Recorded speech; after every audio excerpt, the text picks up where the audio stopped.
Hey guys, welcome to another edition of our Children's Ministry Podcast. And today we're going to be wrapping up our emphasis here on shine, helping kids shine so that people see God and they're good. This comes from Matthew 5:15. In the same way, let your light shine before others that they may see your good deeds and glorify your Father in heaven. And one of the ways that we help kids shine so that people see God and they're good is by lasting in ministry.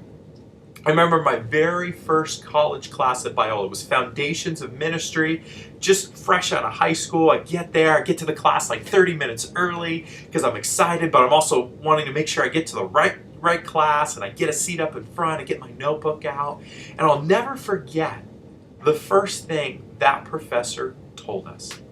They said,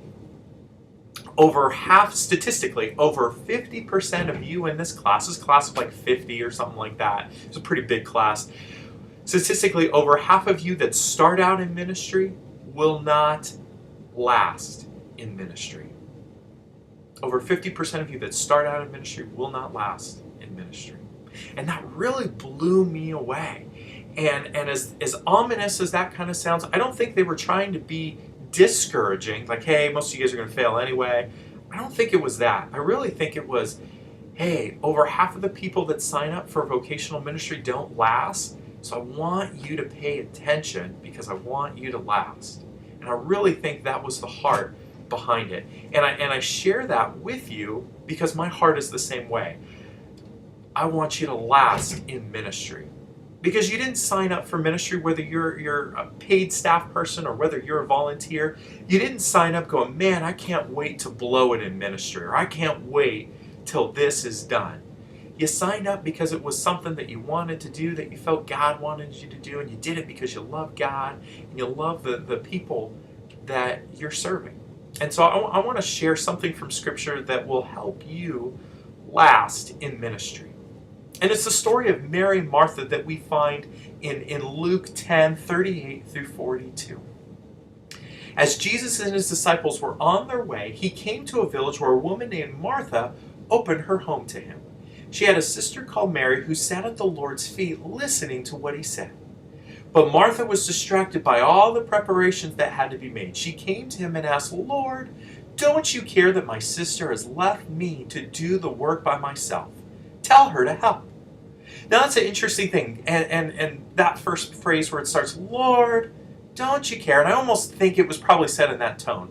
Lord, don't you care? So kind of like, Jesus, you're always talking about people serving and helping each other. Tell my sister to help me, because I'm doing all the work.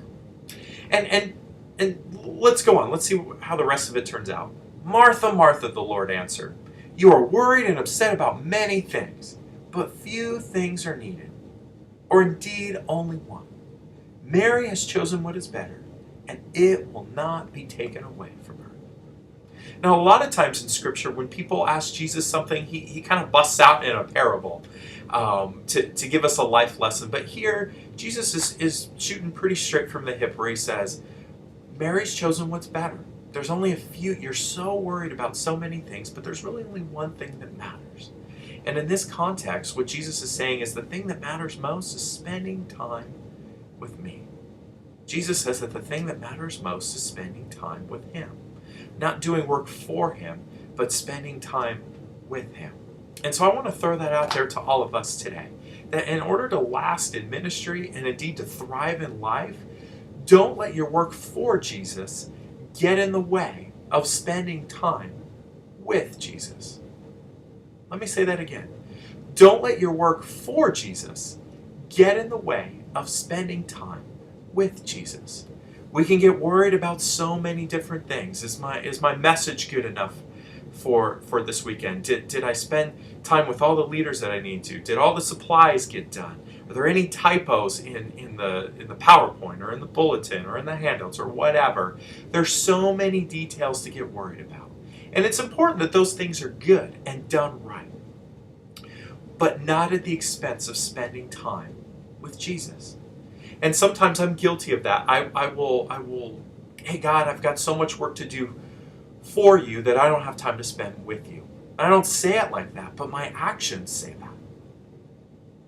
And so in those moments, I need to do what Mary did and pause and spend time with Jesus.